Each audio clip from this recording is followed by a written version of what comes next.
Je vous parlerai de I surrender, I serve, I give. Je vais prendre l'exemple du iPod, iPhone, iPad, iMac. On a tellement utilisé ce terme I, on ne sait pas pourquoi.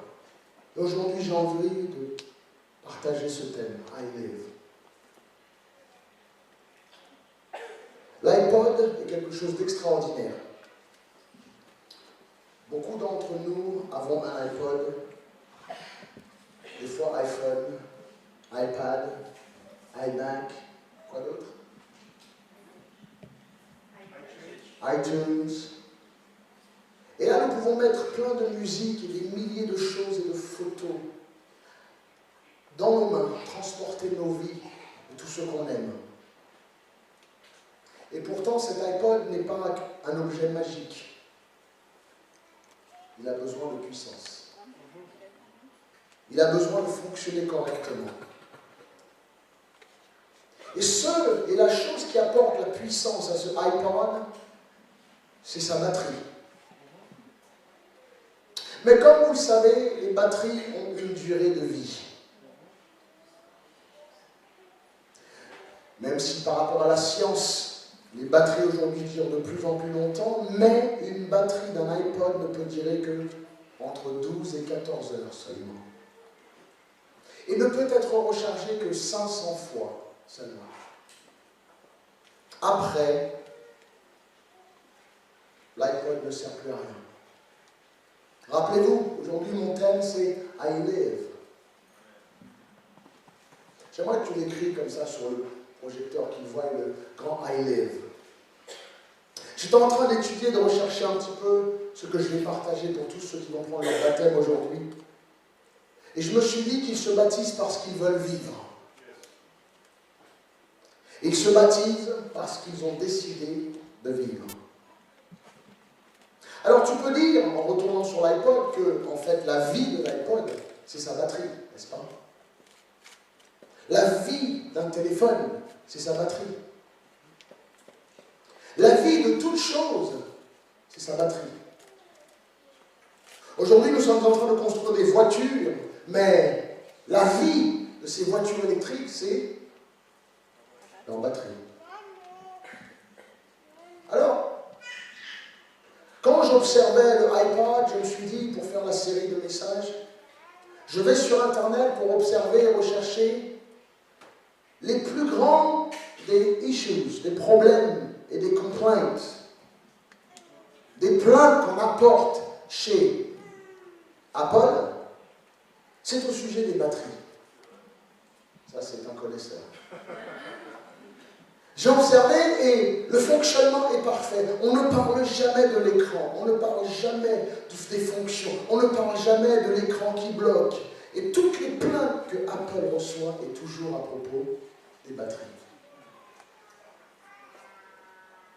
Alors j'ai commencé à observer et j'ai recherché l'une des plus grandes plaintes qu'il y a eu contre Apple. Et c'est un homme qui avait acheté un iPod avec 5 gigabytes, 5 gigas. Il avait mis toutes ses chansons et toute sa vie dedans. Il l'avait payé cher parce qu'il l'avait payé plus de 500 $. Mais soudainement, au bout de 3 ans, sa batterie ne fonctionnait plus. Il a écrit à Apple pour dire, écoutez, quelles sont vos policies, vos politiques sur les remplacements? Et Apple lui a dit, écoute, nous n'en avons pas. Nous savons que le problème de tous nos matériels, ce sont les batteries. Alors il a déposé une plainte, une class action, et il a gagné. Et aujourd'hui, Apple a compris une chose, c'est que cet homme, avant de déposer plainte, a décidé de trouver une batterie chinoise sur le marché. Et ceci a endommagé son iPod. Son iPod a marché un petit peu, ensuite s'est brisé, car les batteries chinoises ne sont pas faites pour rentrer dans un iPod. Et même si vous trouvez l'équivalent, l'iPod est tout iPod qui a été testé avec une autre batterie s'est cassé. Alors, iPod a une batterie qui est irremplaçable et qui ne dure que 18 mois. Il a commencé à faire des campagnes de publicité dans tout Manhattan. Il se tenait devant le magasin Apple pour dire ce qui lui est arrivé. Et ceci a gagné l'attention d'Apple. Et maintenant, aujourd'hui, pour 100 $, vous avez une politique de remplacement de votre iPod. Cet homme a bougé les choses. Je ne blâme pas Apple pour ce problème. Car la batterie doit s'user de toute façon. Alors pourquoi on est énervé lorsque nos batteries ne tiennent plus? Pourquoi on s'étonne lorsque la batterie doit lâcher? Lorsqu'on achète un téléphone ou un article, nous le savons que cette batterie va de toute façon lâcher un jour. Mais d'une façon ou d'une autre, les choses de la vie font que nous refusons qu'un objet qu'on aime meure.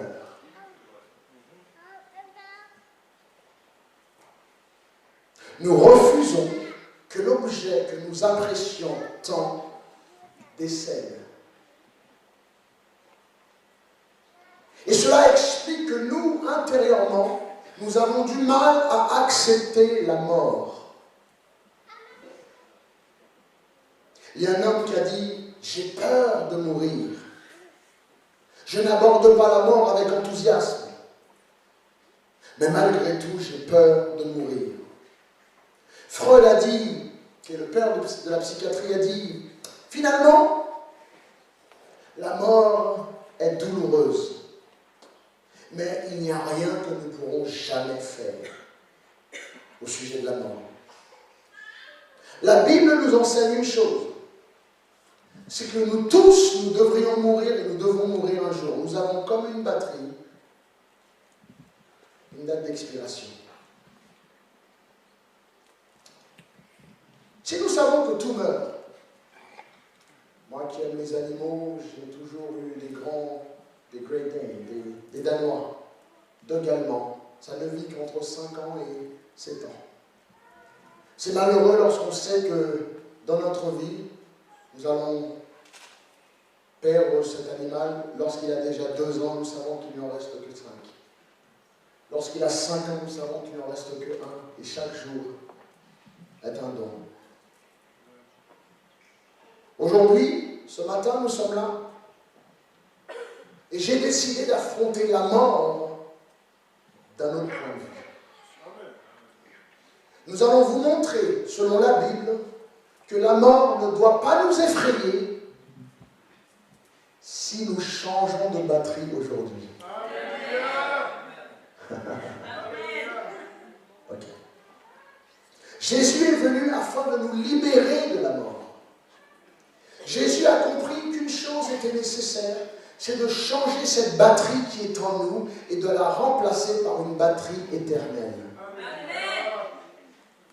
C'est pour ça qu'il a amené l'évangile. C'est pour ça qu'il est venu. Et il a dit, je suis le chemin, je suis la vérité, je suis la vie. Quiconque me suit ne mourra pas.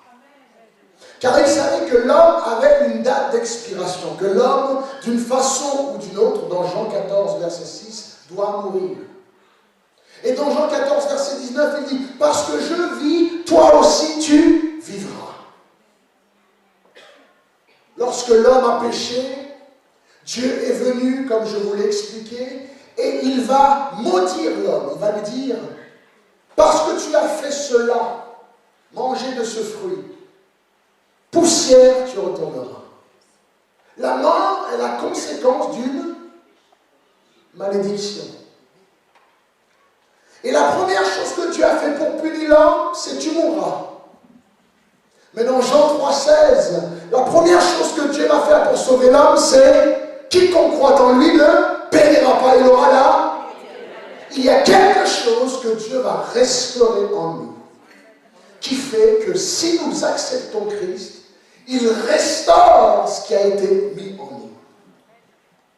Et je vous ai expliqué que Adam est le père du péché et il a communiqué le sang qu'il portait en lui, le péché à toute l'humanité. Les musulmans parlent de Adam. Les hindous savent qu'il y avait le premier homme qui a péché. Et chaque nation savent qu'il y a eu un jardin et un homme qui a péché. Et le péché s'est répandu sur terre. Certes, peut-être que nous n'avons pas péché, nous sommes bien gentils. Je vais parler de ceux qui sont bien et gentils. Parce que tu peux être bien et gentil, mais si ta batterie est faite pour mourir, tu as aussi besoin de changer de batterie.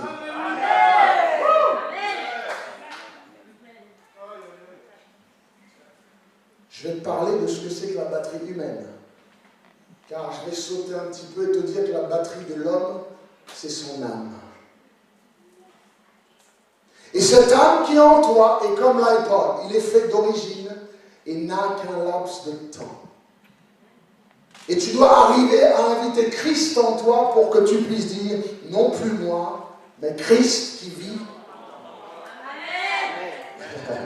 Je crois que j'ai de votre attention. Il est venu, et ce qu'il va faire est assez étonnant. L'histoire nous dit que Jésus a existé, qu'il est venu sur terre, et que soudainement, ce qu'il va faire, c'est... Il est venu pour mourir sur la croix, n'est-ce pas?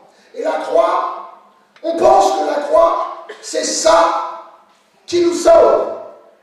Et pourtant, la croix, nous avons plein de gens qui portent la croix, et ce n'est pas pour autant qu'ils sont chrétiens. 50 cents en a. Le gars, il s'appelle 50 centimes. Ça veut tout dire. 50 cents. Ça veut dire que quand dans sa poche, il a 25 centimes, he's half. 50 cents. Tu as des gars qui s'appellent Will.i.am. Le gars s'appelle William, tout simplement. Floride. Arrêtez de croire que ces hommes qui portent ces croix, ils abusent d'un symbole, mais c'est un symbole de douleur. C'est un symbole de meurtre. C'est un symbole de sacrifice. N'est-ce pas? Et ce symbole doit être important. Mais, je tiens à te dire, pourquoi Jésus, au lieu d'aller directement à la croix, il est d'abord passé par le baptême. Alors, je veux que votre attention soit sur la croix, amen, mais aussi important, elle doit être sur le baptême. Car cela nous prouve quelque chose, c'est que ce que Christ va accomplir sur la croix, aucun d'entre nous ne pourrions le faire. Mais que le baptême, c'est à nous tous de le faire. Vous comprenez? Il va nous expliquer quelque chose. Tout est périssable. Corinthiens nous dit que toute chose viendra à mourir. Mais qu'en Jésus-Christ, nous obtenons la vie éternelle. Que se passe-t-il? Car s'il n'y a pas d'effusion de sang, il n'y a pas de pardon de péché. Qu'est-ce que cela veut dire, pasteur? C'est car Adam a péché. Il a reçu la nature pécheresse dans sa chair. N'est-ce pas? Tous ses enfants auront cette nature pécheresse en lui. Ce qui veut dire toute l'humanité. Et cette nature pécheresse, blanc, noir, arabe, chinois, tous nous descendons d'une famille originelle. Écoute-moi bien encore une fois. Je ne descends pas du singe. Peut-être que toi, tu descends du singe. J'ai été créé par Dieu. Et cet enfant qu'Adam a eu, lui aussi porte le péché. Et continuellement, ce péché s'est propagé dans l'humanité. Quel est le résultat du péché? La Bible dit, c'est là. Le résultat du péché, c'est tout simplement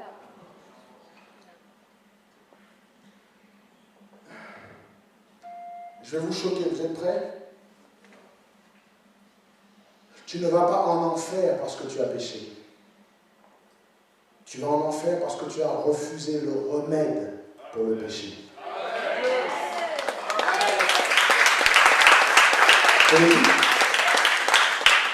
Postez ça sur mon Facebook, s'il vous plaît, les Twitter, faites tourner.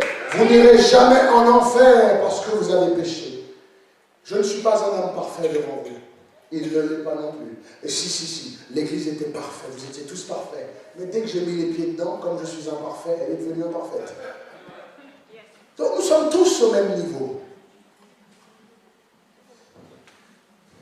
Au ciel, il va y avoir, je vais choquer les religieux, il y aura des alcooliques au ciel, mais des alcooliques repentis.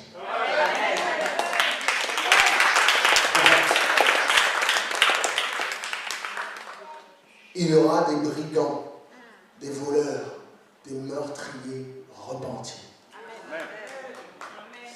Et la différence entre nous et ceux qui sont dehors, c'est la chance que nous avons eue d'avoir écouté et accepté l'évangile et se baptiser.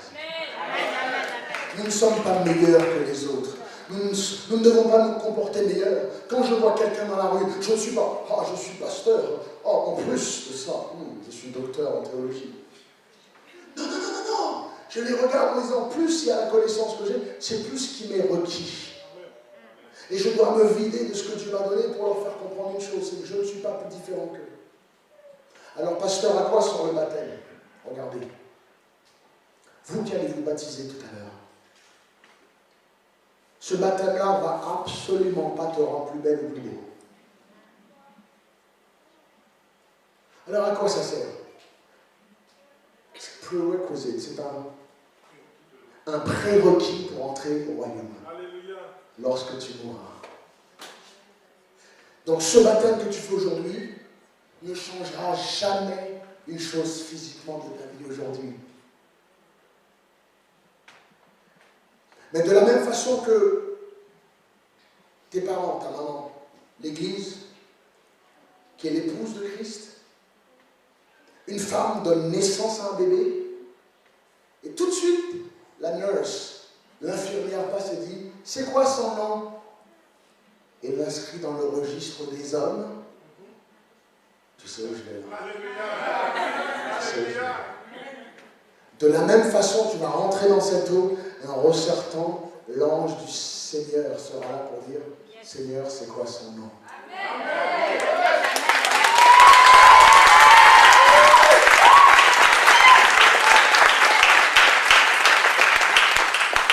Ce qui naît de chair est chair.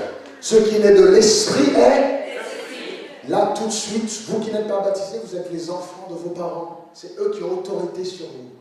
N'est-ce pas? Vous avez été inscrits dans le registre livret de famille de vos parents. Et jusqu'à 18 ans, c'est eux qui ont la responsabilité sur vous. N'est-ce pas? Vous n'êtes pas encore enfant de Dieu. Il faut naître de nouveau. C'est pas la Bible qui a dit ça? Ok. C'est bon pas? Quand tu rentres dans l'eau, tu ressors, immédiatement, ton nom est inscrit dans le livre de vie et tu deviens enfant de Dieu. Jésus est entré dans le baptême à 30 ans, malgré que c'était Jésus qui est envoyé de Dieu, né Immaculate Conception, conception miraculeuse, et ainsi de suite. Regardez quelque chose, malgré tout ça, malgré toutes ces choses qui se passent, vous savez ce qui est important? C'est que Jésus n'avait jamais encore entendu le Père lui parler. Si ce n'est en sortant de l'eau, qu'est-ce qu'il va entendre? Voici mon Fils, en qui j'ai mis toute ma confiance. À quoi sert le baptême? Afin que tu deviennes fils et fille de Dieu. Les gens ne se baptisent pas parce qu'ils ne savent pas pourquoi se baptiser. Et quand ils entendent la raison et ce que ça fait le baptême, eh bien ils acceptent, car le baptême n'est absolument pas pour changer ta vie d'aujourd'hui, mais c'est pour changer ta vie à venir. Et je peux te dire une chose, en passant par le baptême une fois, toute ta vie est transformée. Ton futur est garanti. Alors les gens, comme on a vu, ne veulent pas se baptiser parce qu'ils ont leur vie cachée. Ils savent qu'ils vont faire des bêtises. Ils savent qu'ils vont encore pécher. Ils savent, j'ai encore mon petit copain, je bois encore, je fume. Ah, le bédo, le bédo, il faut que j'abandonne le bédo. Le bédo. J'aimerais savoir c'est quoi le bédo. Ils ne savent même pas comment l'écrire. C'est E-A-U ou O? Bédo. N'essayez pas, ça voudra dire que tu sais ce que c'est. Lorsque nous sommes baptisés en Jésus-Christ, Christ nous change de l'intérieur. Le symbole de rentrer dans l'eau veut dire que tu meurs. Et pendant que tu es sous l'eau, tu observes et tu dis « Wow !» De la même façon que le bébé, il faut d'abord sortir de l'eau, le bébé est tout mouillé dans le liquide amniotique. Et lorsqu'on est de nouveau, tu rentres dans l'eau, c'est comme le bébé. D'abord l'eau, tu brises les os, ou perdre les os, c'est ça? Comme une femme, perdre les os. Ensuite, l'enfant arrive, et cet enfant appartient à cette famille qui l'a conçu.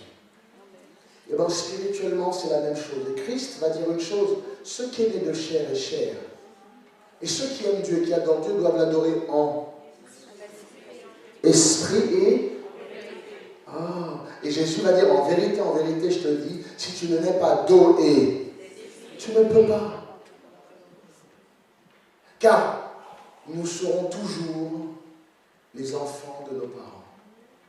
Et comment crier, Père, Seigneur, aide-moi. Comment réclamer l'aide de Dieu quand tu n'es pas ses enfants? Moi, par amour pour les enfants, quelqu'un m'appelle, je vais les aider. Mais dans la rue, je vois, c'est les enfants des autres. Mais t'imagines le mien qui a un problème. Alors moi, je vais te dire une chose. Moi, mes garçons, j'ai des garçons. Et maintenant, il y a une fille qui est venue dans ma vie. C'est encore plus de problèmes, les gars. Elle est belle. Elle ne se mariera jamais. Elle est coincée la pauvre. Elle n'aurait pas dû mettre dans ma maison. Parce que quand elle vient, elle arrive dans... tu sais, elle est encore en train de négocier les coins, les turns, les virages. Elle arrive dans la chambre, elle fait... Yeah, elle contrôle. Après, elle me regarde, elle fait... Pasteur, docteur, prophète, tout ça tombe. Je me mets à terre. C'est pour ça que... Qui a des filles ici? Qui a des filles? Bon, je vous offrirai un fusil à pompe d'abord. Et sinon, j'ai les deux grands gaillards. Et les deux grands garçons, j'ai de la chance parce que ceux-là, je vais les former. S'il y a un gars qui regarde ta soeur, ils vont faire du karaté dès le début, karaté, kung fu, jiu-jitsu, krav maga. La totale afin de... papa, c'est quoi ta fonction? C'est de protéger ta soeur. S'il y a un gars, même si le gars il demande l'heure, tu le krav maga. Il n'en est pas question. Mais lorsqu'on est de nouveau, on devient la prunelle des yeux de l'Éternel. Et le Seigneur nous observe. Et dès qu'on fait Seigneur, le ciel s'arrête. Il y a des mamans ici. Et les mamans arriveront à entendre le cri de leurs enfants parmi 10. Quand on se baptise, on devient enfant de Dieu. C'est exactement pareil. Aujourd'hui, nous ne pouvons pas bénéficier de la bénédiction de Dieu tant qu'on n'est pas enfant de l'Éternel. Et si nous ne sommes pas enfants de lumière, forcément, malheureusement, par malchance, nous devenons enfants des ténèbres. Et c'est là où tu es en train de voir que même si on est gentil, qui connaît des gens gentils, magnifiques, super, qui ont le cœur sur la main, leur batterie a une durée de vie limitée. Et notre travail, c'est de leur faire comprendre qu'un gars si gentil, si bon, mérite d'aller au ciel et de bénir le ciel. Ils doivent se baptiser. Je continue et je finis. En Jésus-Christ, nous allons tourner dans Romains chapitre 6. Tu peux mettre Romains chapitre 6. Romains chapitre 6, verset 3 nous dit, mais ne sais-tu pas que nous qui sommes baptisés en Jésus-Christ, c'est en sa mort. C'est pour ça que je vous dis qu'aujourd'hui, je vais vous montrer la mort d'un autre point de vue. Et que le baptême est quelque chose de magnifique, car à travers le baptême, les bien-aimés, c'est la seule mort spirituelle que nous aurons à traverser. Parce qu'en rentrant dans cette eau, c'est qu'on est en train de mourir à notre vie passée.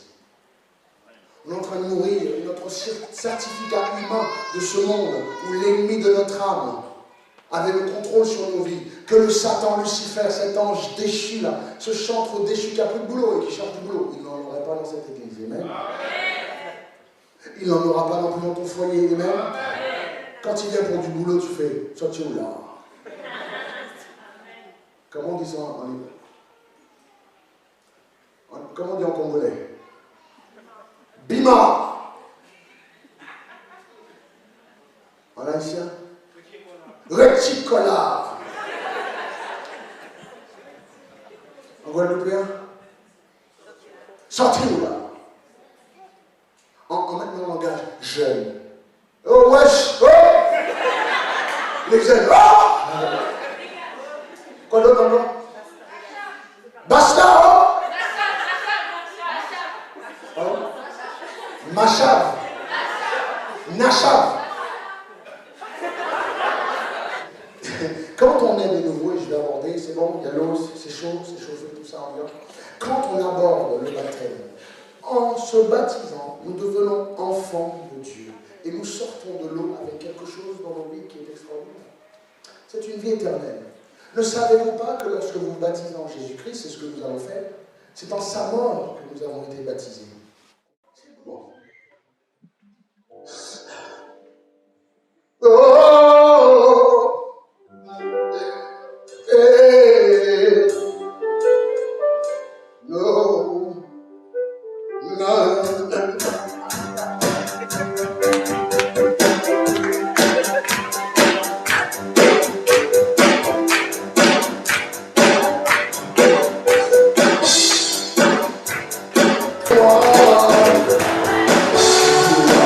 Sings away. Oh, happy day.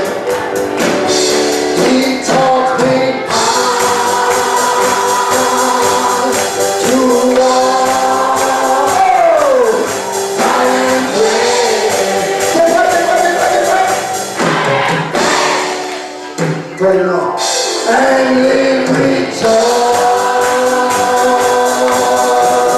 sing, oh, every day. Voilà. C'est comme ça que ça doit être mon enterrement. Pleurez pas. Ça sert à rien de pleurer. Est-ce qu'on peut acclamer le Seigneur pour lui qui s'est réveillé?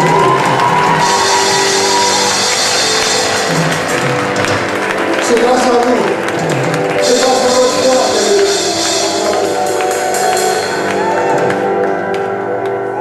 Elle a compris qu'il faut changer la pile. Je crois qu'il faut mettre ça sur Internet. Je sais pas comment vous allez faire, mais... Je sais pas. On continue. Je vais finir parce qu'il faut être prêt. J'ai ma veste, tout ça de prêt. Super, ça arrive qu'on me le ramène parce que là, je suis prêt à plonger avec vous, les gars. Oh. Comme Christ est ressuscité d'entre les morts par la grâce du Père, de même, nous aussi, nous marcherons en... Mais sachez une chose. Vous tous qui avez été baptisés, pas ceux qui sont devant, mais tous ceux qui sont derrière. Vous tous qui avez été baptisés.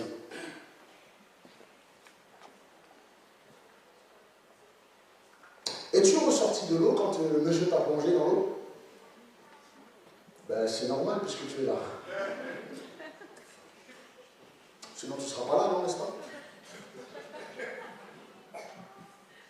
Le chrétien qui t'a pris, qui t'a mis dans l'eau, là, il ne t'a pas gardé dans l'eau. Il ne t'a pas gardé écrasé sous l'eau. Mais ensuite, à la fin, il t'a aidé, il t'a relevé de l'eau. Et cela est symbole de la résurrection. Et que la mort ne pourra pas te tenir en bas. Car les hommes peuvent te mettre dans une boîte en carton, en bois, et te rester un moment. Christ viendra et mettra sa main et te sortira. Rappelle-toi, tu as été ressuscité d'entre les morts. Sous l'eau, tu as cru que tu étais là, tu restais. Bam, tu es sorti. Rappelle-toi, dans l'eau, il n'y avait ni personne, ni à ta gauche, ni à ta droite. Dans l'eau, tu étais tout seul. Tu voyais tout flou. Tu ne comprenais pas. Tu entendais des voix, des sons, mais tu ne voyais rien de clair. C'est ça qui représente la mort. La mort, c'est comme si tu es tout seul dans l'eau, étouffé. Tu ne peux plus respirer. Tu ne sais pas ce qui se passe. Mais ensuite, boum, tu es ressuscité. La beauté que Dieu nous enseigne à travers le baptême, c'est que nous n'allons pas être ensevelis longtemps. Le miracle que Dieu veut nous enseigner ce matin, et à tous ceux qui ont accepté de se baptiser, c'est que vous n'allez pas rester dans la mort longtemps. Car même si vous rentrez sous l'eau, une main va venir vous sauver et vous sortir. Même lorsque vous mourrez, vous pensez aller dans la tombe, mais immédiatement quelqu'un viendra chercher ce qui lui appartient. À travers les eaux du baptême, à partir d'aujourd'hui, vous appartiendrez à l'Éternel des armées. Et la mort ne pourra pas vous tenir. Et quand vous êtes sous l'eau, quand vous êtes dans la tombe, quand vous êtes dans la mort, une main forte et puissante rentrera dans cette eau et te sortira de là parce que tu lui appartiens. Et Dieu n'a pas laissé Christ dans la mort, mais il est venu le chercher. Et Jésus a été le premier signe de ce que c'est que le baptême. Il est mort, mais le troisième jour.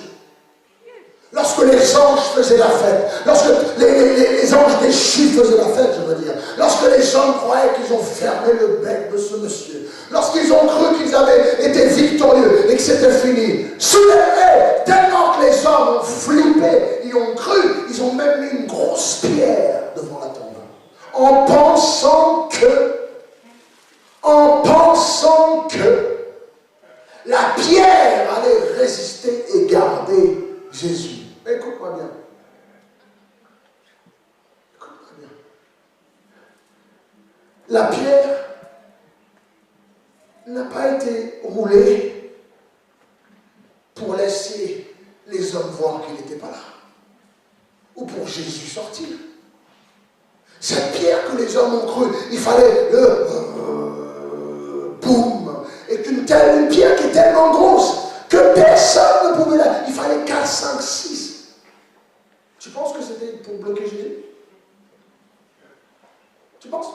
Je vais même t'aider. Penses-tu sincèrement que Jésus avait besoin de bouger la pierre pour sortir? Parce que bien avant, il va rentrer dans la maison en traversant la porte. N'est-ce pas? Il va rentrer, ils vont être dans la maison comme ça, et Pierre va être là comme ça, et puis, boum, il va rentrer comme ça. Il va dire, Thomas, il n'est pas là. Bon, ok. Il n'avait pas besoin de tourner la pierre. Mais, si cette pierre n'était pas enlevée, les hommes pourront dire que c'est faux. Et la puissance de Dieu, c'est qu'il roule la pierre pour te laisser toi voir que c'est vide. C'est pour te laisser toi voir que c'est vide. Il aurait pu traverser la pierre comme ça, mais il veut que tu vois que c'est vide. La mort ne pourra absolument pas nous garder dans l'eau. Car Dieu viendra nous chercher. Et je finis avec ça. Ah, il y a tellement de choses à dire.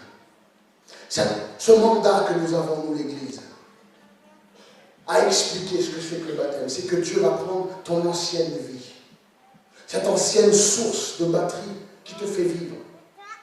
Tu as cru que te brancher au monde te donnait de la batterie, ça t'a aidé peut-être, te brancher à l'alcool, te brancher à la drogue, tu te branchais et puis tu te rechargeais un petit peu, mais très vite tu te vidais, tu ne comprenais pas. En fait, le problème n'est pas à quoi tu te branches, le problème c'est la durée de vie de ta batterie. De toute façon, la vieille batterie va mourir. Et ce que je tiens à te dire aujourd'hui, c'est qu'à travers les eaux du baptême, une nouvelle batterie sera ajoutée dans ton cœur, dans ta vie. De la même façon qu'en Ézéchiel, Dieu nous dit, je mettrai un nouveau cœur. Je mettrai... Tu peux tourner Ézéchiel 36. On va le lire ensemble, Ézéchiel 36, verset 26. Ézéchiel 36, voilà ce que vous êtes promis. Et puis ensuite, on va passer par les eaux du baptême. Il dit, Je vous donnerai un cœur nouveau. Et je mettrai en vous un esprit. C'est Dieu qui parle. J'ôterai de votre cœur, de votre corps, le cœur de pierre. Regarde, je vous donnerai un esprit nouveau. Cette batterie qui est en toi va mourir. Et Dieu te promet de mettre une nouvelle batterie en toi. C'est ça? C'est ça qu'il dit. Il dit, je mettrai en toi. Jésus a bien dit, si tu ne nais pas d'eau, eh ben, je viens de le retrouver là. Apparemment, je viens de trouver une autre partie parce que forcément, tu peux naître d'eau, mais il faut aussi naître. C'est la nouvelle batterie. Ok. Donc, aujourd'hui, moi, je ne peux te baptiser que d'eau. Mais viendra quelqu'un après moi. Lui, dont je ne suis même pas digne de refaire ses lacets et ses défaits, tellement qu'il est saint. Celui-là te baptisera d'esprit et de feu.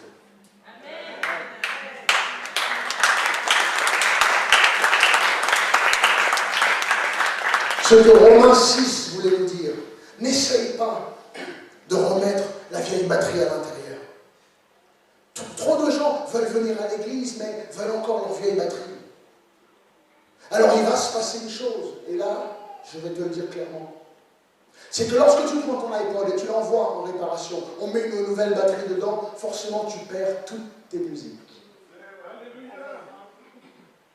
Tu perds toutes tes photos. Tu perds toutes tes données. Tu ne peux pas avoir les deux. C'est soit tu as toutes tes données, mais pas de batterie pour faire fonctionner, ou avec la nouvelle batterie que tu reçois, tu vas resélectionner ce que tu vas mettre dans ton iPod.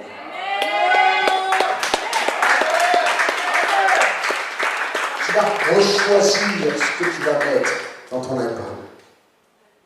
Tu vas resélectionner ta liste, ta playlist. Tu vas tout refaire à zéro parce qu'il y avait des choses qui étaient dedans et des choses que tu ne veux plus. Même quand tu mets ton iPod et tu le mets en shuffle, en aléatoire, non. C'était aléatoire, hein? Non. C'est ça? Non. Tu as tellement de choses que tu n'écoutes même plus. Non. Je suis là. C'est vieux. Et finalement, tu tombes sur la bonne. Ah ouais, c'est bon.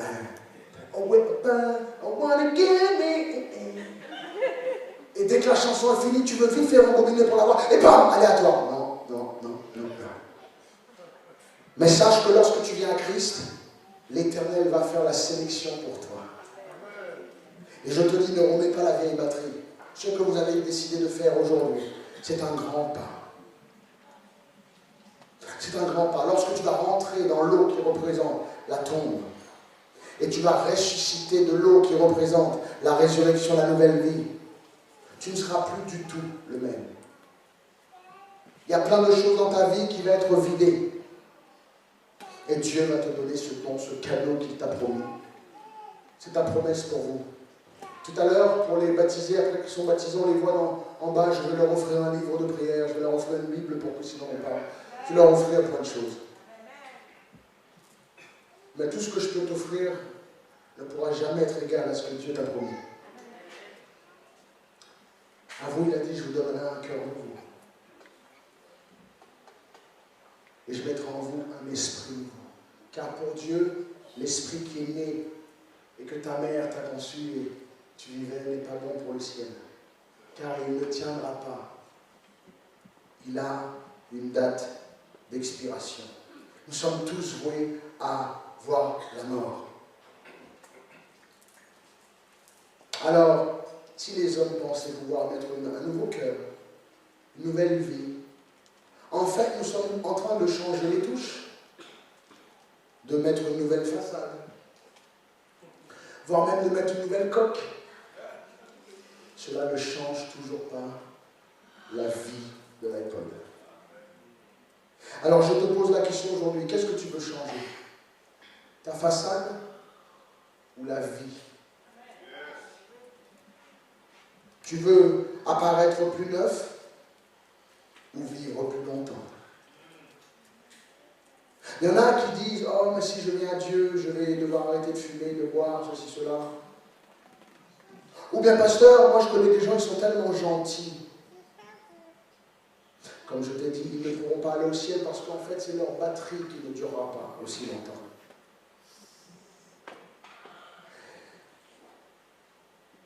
La Bible nous promet l'immortalité aujourd'hui. Oui, je n'ai pas honte de parler devant les médias et la télé de ça. Que nous, l'Église, ne prêche que de l'immortalité. Car quiconque croit en lui ne périra pas, mais aura la vie. N'ayez jamais honte de dire que Dieu nous donne l'immortalité. Dieu est... Je ne vais plus regarder, allez. Je regarde plus. Et je finis avec ça. Dieu, il veut venir et quand il a puni Adam, comme j'ai dit, il va dire à la femme une chose, c'est ta descendance va écraser la tête du serpent. Et même si le serpent te mordra le talon, mais tu lui écraseras la tête. Même si cela nous fait mal d'abandonner le monde et nos amis et nos copains, mais nous devons prendre le dessus et écraser la tête du monde. Écraser la tête des serpents qui viennent autour d'eux. Un serpent reste un petit comme ça ou grand comme ça reste un serpent. Et comme je dis, le petit serpent dans le jardin d'Éden devient un grand dragon dans l'Apocalypse. Et si tu ne gères pas les petits péchés, les petits problèmes de ta vie, elles deviennent énormes plus tard. Aujourd'hui, vous êtes en train de régler ça. Et Dieu va s'éprendre d'amour pour l'humanité. Et ensuite, il va dire une chose, c'est je vais faire quelque chose pour eux qui vont leur permettre de vivre plus longtemps. Et là, soudainement, il faut trouver une solution. Ils disent, comment faire pour avoir la vie éternelle? Dieu est assis sur son trône. Le conseil est appelé. Les 24 vieillards sont autour de lui. 24 anciens. Et tout le groupe est réuni ensemble. Et ils doivent réfléchir à quoi faire. Et finalement, une voix s'est fait entendre. Père, j'irai. Gabriel aurait pu venir. L'archange Michael aurait pu venir. Le Père est assis, entouré de soldats, entouré de guerriers, entouré de personnes, entouré de... Comment entouré. Et vous savez,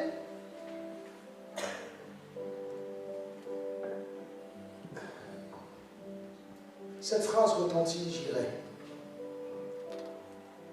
Quel père acceptera que son fils se sacrifie? Réfléchis.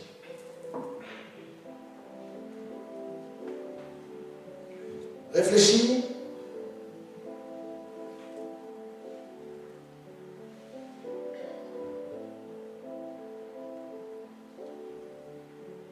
Réfléchis.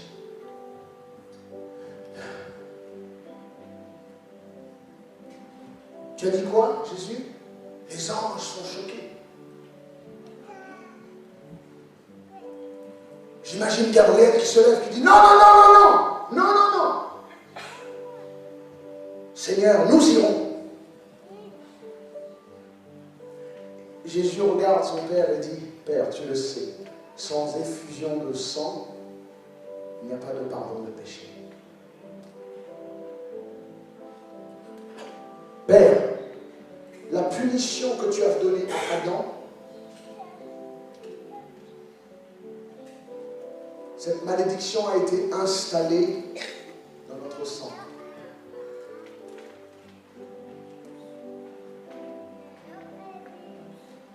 Et donc Dieu dit, c'est le sang qui sauve. N'est-ce pas? Les gens croient que passer par les eaux du baptême, ça lave nos péchés. Pas du tout. C'est le sang de Jésus qui lave nos péchés. Alors à quoi sert le baptême, pasteur? Je vais te le dire. Seigneur, comment tu vas faire? Il a dit, j'ai une solution. J'ai maudit l'homme à cause de sa désobéissance.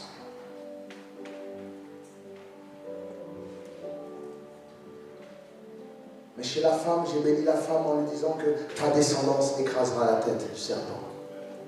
Alors, je ferai en sorte qu'une vierge donnera naissance à un fils.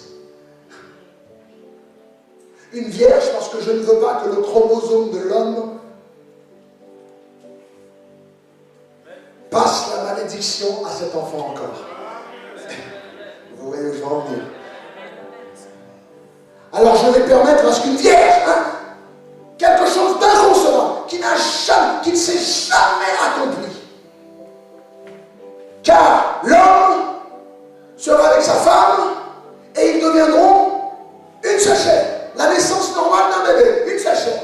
Mais là, Dieu va littéralement transformer et changer même la nature humaine et va dire, une vierge donnera naissance. Parce qu'en fait, comme je l'ai souvent dit ici, le péché c'est dans le sang.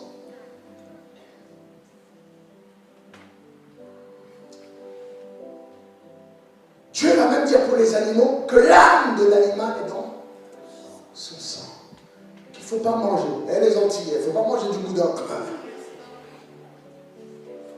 Oh, là j'ai perdu la moitié de l'église.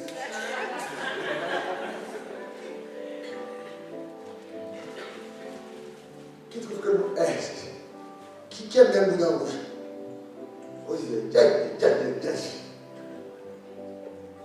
Et Dieu va dire, pour régler le problème, car ce sont les hommes. Les femmes portent quel chromosome, rappelez-vous? X. Les hommes portent le chromosome. Donc chaque homme, nous avons les deux chromosomes du père, le Y, et l'homme porte le X de la mère. C'est pour ça que nous avons tous une part de féminité en nous. Et moi je l'assume.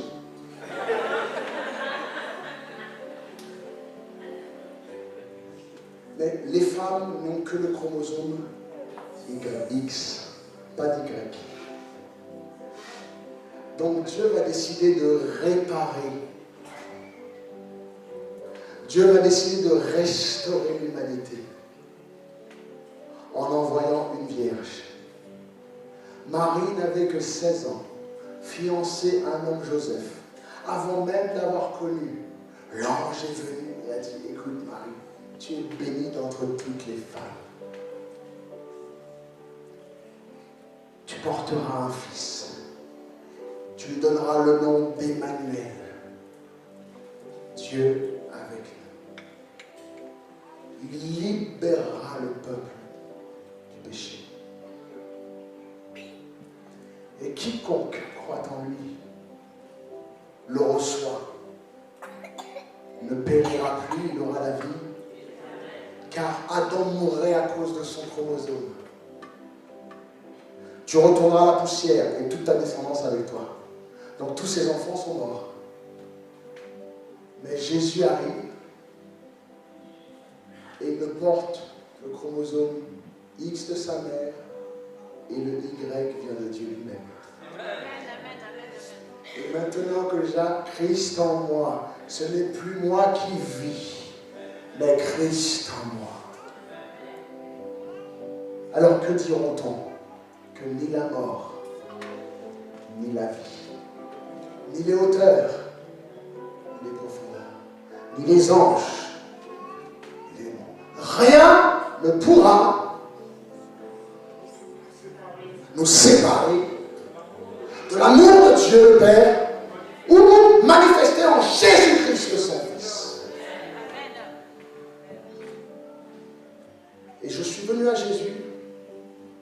J'ai compris qu'à travers le Père, son amour du Père, car il a tant aimé le monde, qu'il a envoyé la solution. Les gens meurent pas d'une maladie, ils meurent à cause du manque de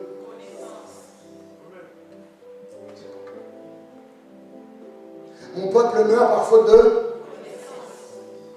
J'ai jamais vu que mon peuple meurt par faute de Satan ou de démons. Mon peuple meurt par faute de connaissance. Cette connaissance que ce peuple doit savoir, c'est que la vie éternelle est en Jésus-Christ. Car il porte le Y de son Père. Voici mon fils en qui j'ai mis toute ma confiance. C'est celui-là. Et quand il est arrivé, quiconque croit en lui est restauré. Alors, même si nous avons le X de nos mères, nous sommes nés en Jésus-Christ, nous passons par les eaux du baptême, nous mourrons.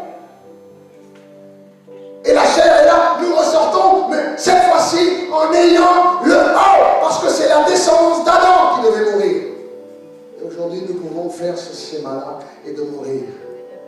Qui comprend? Et ensuite, nous ressusciterons avec le Y de Dieu.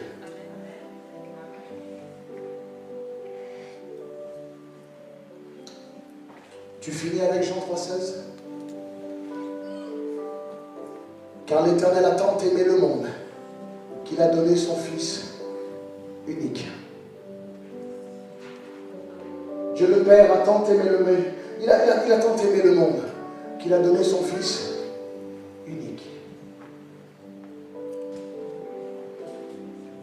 Seigneur, on y va. Non. L'ange Gabriel dit, je prends une myriade d'anges, je descends, c'est bon. Non. Car ce qui est né de chair est chair. Et pour sauver la chair, il faut qu'une chair se sacrifie. Les anges, ce sont des anges. Ils n'ont pas de chair. Alors Jésus dit, ok, d'accord. J'accepte. T'imagines. Et finalement, Jésus est né. Petite jeune fille de 16 ans, qui n'était même pas encore mariée, qui était simplement fiancée. Elle aurait pu tout perdre. Et là, soudainement, il va être à 12 ans dans le temple en train d'enseigner, car le peuple meurt par faute de connaissance. Donc à 12 ans, il est dans le temple en train d'enseigner. Ensuite, il va se former, et il revient à 30 ans. Et la première chose qu'il a fait, c'est ceci. Ce que vous allez faire. Jésus, Fils de Dieu, il n'a aucun péché. Je n'ai pas pour laver des fautes, des péchés. C'est le sang de Jésus. Alors pourquoi Jésus a dû se baptiser? Pourquoi toi tu ne veux pas? Tu vois l'importance du baptême? Je crois qu'aujourd'hui vous le voyez. Il est arrivé. Parce que tous les jours, il y avait un juif qui s'appelait Jean-Baptiste, qui se levait tout le matin. Jean-Baptiste, il était un peu sauvage. Il se mettait dans la rivière du Jourdain. Il n'était pas comme moi, il n'avait pas de micro. Moi, j'ai un micro. Et il criait, répandez-vous, car le royaume des cieux est proche. Et un jour, Jésus est venu, il a dit, baptise-moi. Attends.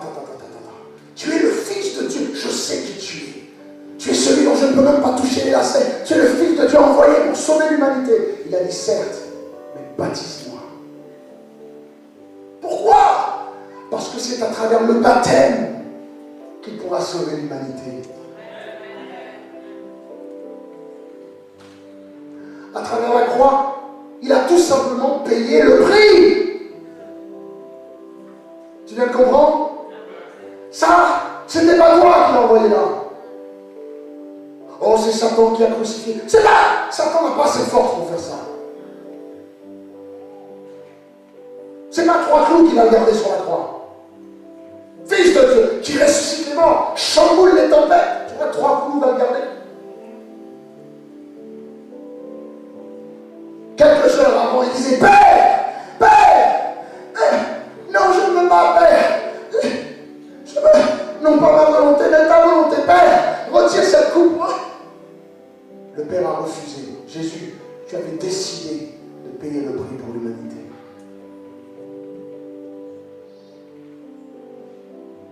N'est-ce pas? Il revient et dit, les disciples prient avec moi parce que j'ai besoin d'aide. Et il se jette par terre, il prie, il dit, Père, c'est dur. Pourquoi? C'est pas 3 clous qui a fait flipper Jésus. Arrêtez. Il était devant Pilate, il a dit à Pilate, écoute-moi bien, je peux appeler myriades d'anges. Et ils vous explosent tous, wesh.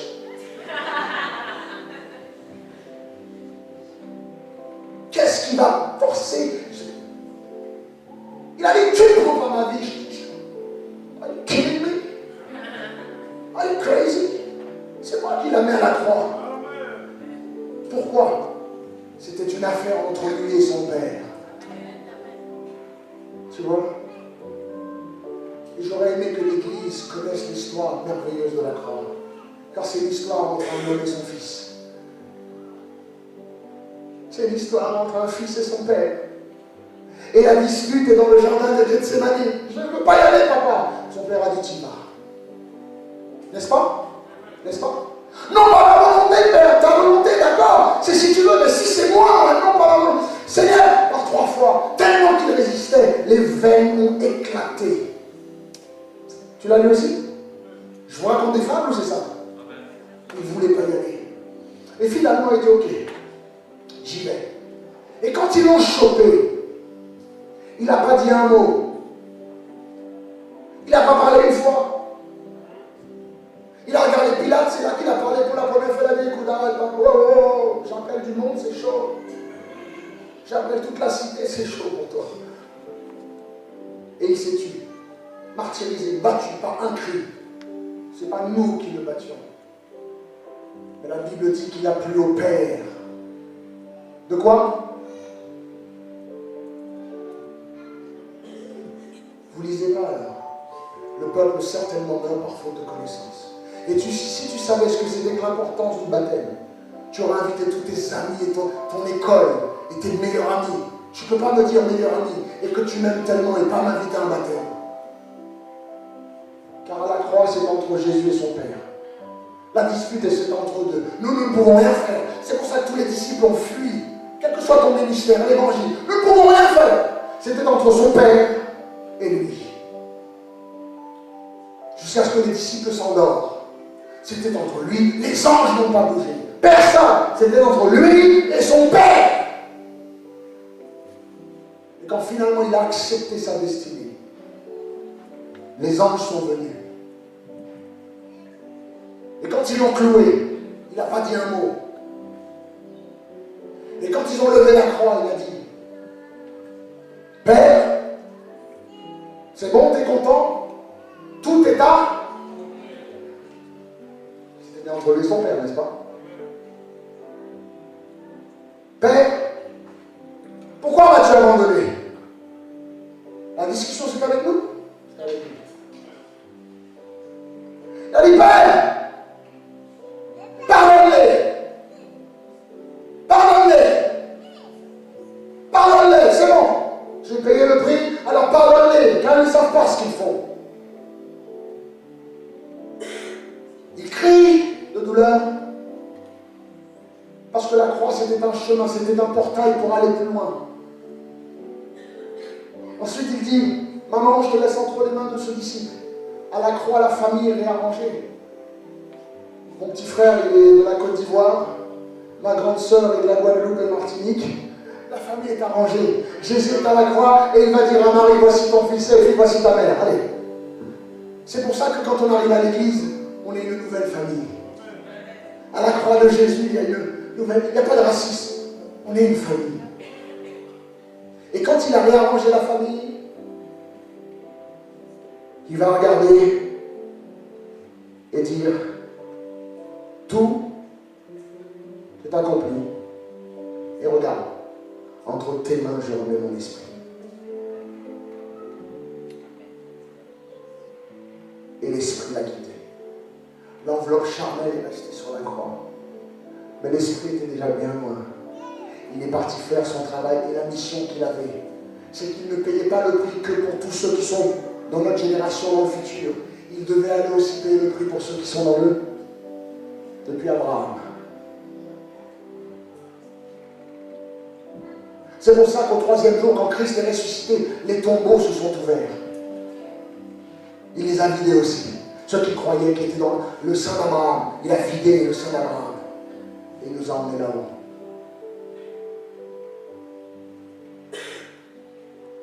Pour notre vie éternelle et bien-aimée, nous ne pouvons rien faire. À la croix, c'est Jésus. Je vois des cultures qui se mettent des clous, qui se clarifient. Ce n'est pas ton sang qui est meilleur, c'est le sang de... Mais il a versé son sang une seule fois pour toute l'humanité.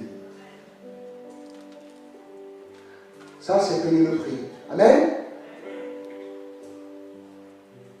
Ça, c'est l'accès au royaume. Et c'est pour ça que Jésus s'est baptisé d'abord. C'est qu'il voulait que tu bénéficies de la vie éternelle. Nicodème, tu dois naître de nouveau. Nul ne peut aller au ciel s'il ne passe. Il n'est pas baptisé d'eau et d'esprit.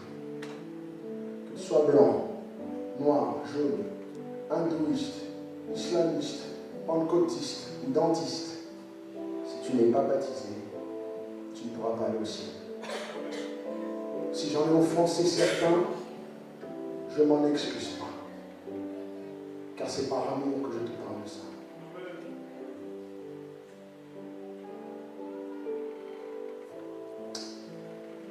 Soyez prêts. Toi qui es là-bas,